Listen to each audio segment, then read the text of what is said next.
Okay, today's lesson is about lens.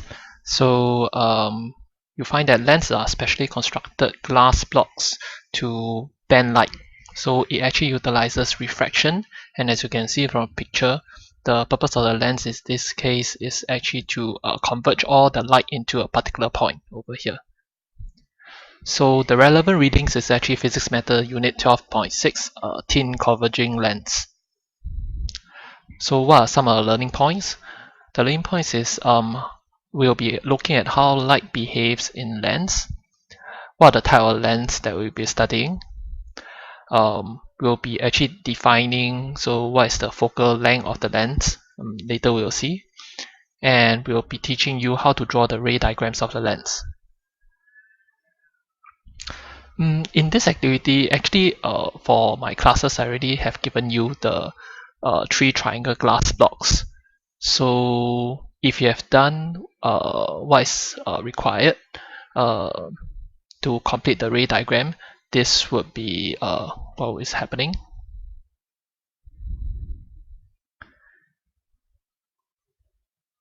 Okay, so you see for the equilateral prism, this is what is going to happen. As your light ray coming in parallel to this line, you find that this is angle 30 degrees. What you need to do is actually to first apply your Snell's law. N2/N1 equals sine I over sine R. So if you substitute accordingly, which is medium 2, in this case is the glass, 1.5. And then this is air. Okay, so this is air. And so you substitute accordingly 30 and you try to find R1. And you find that R1 is 19.5 degrees. Okay, then what you're supposed to do is actually you draw this line and you try to find what is the angle of incidence that's hitting when the light is going from glass into air. So using a geometry, you can actually calculate what is x, which is stated over here, which is 70.5 degrees, and then what is y, which is of course using a sum of triangle, you will get actually 49.5. Okay, but of course that's not the angle of incidence because you need to further subtract 90 degrees with 49.5 to get 40.5 degrees. So this will be your angle of incidence. Once you have this angle of incidence, 40.5 degrees, you can proceed to calculate what is the angle of refraction. And applying Snell's law, in this case, you find that air is trying to go from glass into air. So air is actually N2 and glass is actually N1. And by applying Snell's law, you substitute accordingly. So this will be what's going to happen. Okay, so this becomes 40.5. And by solving it, you get 77 degrees. So this is for this equilateral triangle glass block. Some other glass block that I asked you to do is actually this. So if you haven't done so, I will encourage you to try to work it out. What is this angle of refraction? And then you can actually, quite similar to the triangle glass block, you should be able to work out what is the angle of incidence and work out what is the angle of refraction correspondingly. Okay, which also, that's another glass block. The only difference is that this is 80 degrees, this is 70 degrees, and this is 60 degrees. Okay, so what's the purpose of doing all this? Okay, is actually to do something like this. Okay, what I do is that I will actually okay, I'll delete this away. Okay, and I'll shift this entire thing. I'll stack them together. Okay, I'll stack this together.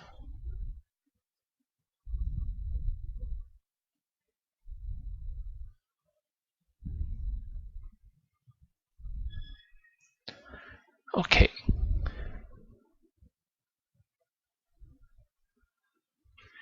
Right now, I want you to observe very carefully. Okay, we can't see it very clearly, so let's just put it one page.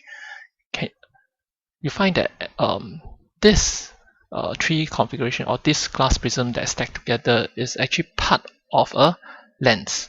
Okay, I hope that you roughly know how does a lens look like. Okay, if you don't, okay, roughly a lens is a glass box shape, like having a this way. Okay, sorry. Okay, hold on, I'll just erase this. Okay, that is sort of like a fish shape. So we are looking at this particular portion. Okay, can you see this? Okay, interesting to note is that the angle of refraction that comes out are different. So, and they actually converges to a particular point. Okay, so this is actually what we are trying to achieve. And of course, actually, the next one is actually a 90 degrees glass block. Okay, but there's no issue because 90 degrees as the light comes in, this is 90 degrees, the light will just go straight and then hit 90 degrees and it will go straight. So as you can see, this is actually a particular glass pattern. Okay, going back. Okay, so what you have done is that we can break this lens into small pieces of glass prism. Okay, like something like this. So as you can see, this was actually more or less just now what I showed you, and you find that the light actually converges, okay, to a particular point. And of course, this is specially constructed. Lens are specially constructed so that they make the light actually converges. Okay, so and therefore we call this converging lens. And usually it's thick at the center. The prism actually can be arranged in a different manner, and you'll form a different type of lens. So you find that if you arrange it thin at the center, it does the opposite. It actually causes the light ray to diverge. Okay, diverge. And if you look over this side, you think that it seems the light actually comes from a particular point. Okay. Sometimes we don't use converging or diverging. Sometimes they use concave lens or convex lens. So, yeah, these are some of the terms that you need to be aware of. Okay, but anyway, both types of the lens actually have what is known as the focal length. This one is, of course, an enlarged picture of what is happening. So some of the important lines that you see is that this line that passes through the center of the lens is called the principal axis. Okay, other point to take note is that the point that's over here is called the focal point. Okay, the focal point, and then you find that where the length that starts from the center to the focal point is called the focal length. Okay, this is the image. Okay, you find that as we describe lens image, we also utilize various characteristics. For example, real versus virtual. Okay, inverted versus upright. And just as a recap, image formed by a mirror, you find that it is actually virtual and upright. So also just as a revision, you find that any image that you cannot catch on the screen is considered to be virtual. Okay, and inversion is up in terms of up-down direction. If the image is upside down, it's considered to be inverted. Okay, of course we can't. We no need to actually to do this analysis in detail. So as long as we understand the characteristic of the lens, okay, then we can apply it generally. So, like I said, we do not need to draw a very complicated diagram such as this, the next one. For example, if you have this object that's just represented by an arrow, P1, P2, and P3, you don't actually have to draw like millions and millions of lines to passing through the light ray and then forming an image over here. Okay, this is a more tedious version of what we are going to do. So look at this diagram. Okay, it's complicated, but don't have to worry. It's not what we are going to do. Okay, I'm just going to show you this lens simulation. Okay, you can go to this particular website and you choose many rays option to see the actual simulated light rays. And like I said, we don't need that many light rays. Okay, so this is actually the simulation. Okay, so if you choose many light rays, okay, this is actually what's happening from only one of the tip. you find that there's actually many light rays, but the relevant light rays are actually all this. Okay, and all of these relevant light rays that passes through the lens and form an image over here, you find that we just only need the principal rays. Okay, and actually there's just only 3 principal rays. In fact, we are just going to reduce to 2. Okay, so you find that the light ray would just pass through the lens and then form an image. Like I said, these light rays are just only representative of all these many light rays. Okay, we just only choose 3 or 2 is fine. Okay, good enough for our calculation. Okay, so we choose the principal ray to help us determine the image. Where it is. So the ray diagrams. So same thing, we are trying to simplify the problem by drawing ray diagram for just only one point on object. We don't have to draw 2, 3, 4, whatever points. Okay, just only draw 1 point. It's sufficient. And the result is accurate enough for our present level. In fact, you just again, like I said, 2 light rays are used. You find that first light ray is a light ray parallel to the principal axis. Second light ray is a light ray that passes through the center of the lens. Okay, so you find that there are 2 light rays.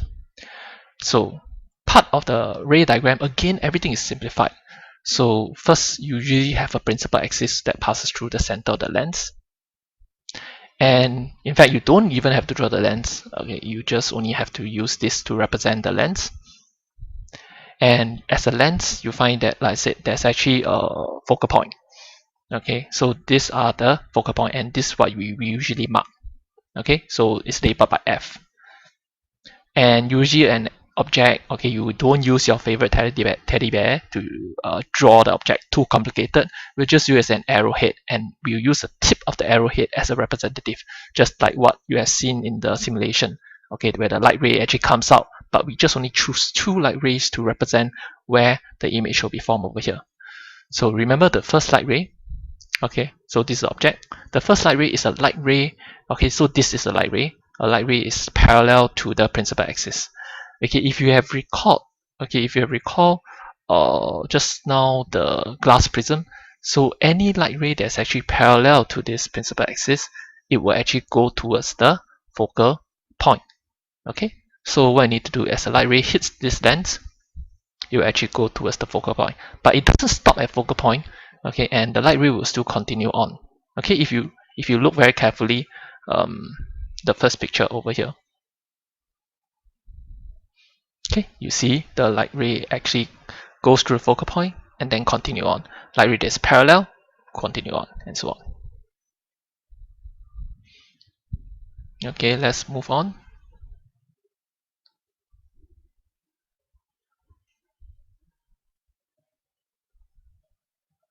Okay, so the next one is actually a light ray that passes through the center of the lens. And you find that the lens are specially constructed so that when light ray passes through, no matter how it passes through the center of the lens, it will actually not be refracted, but actually it will go straight.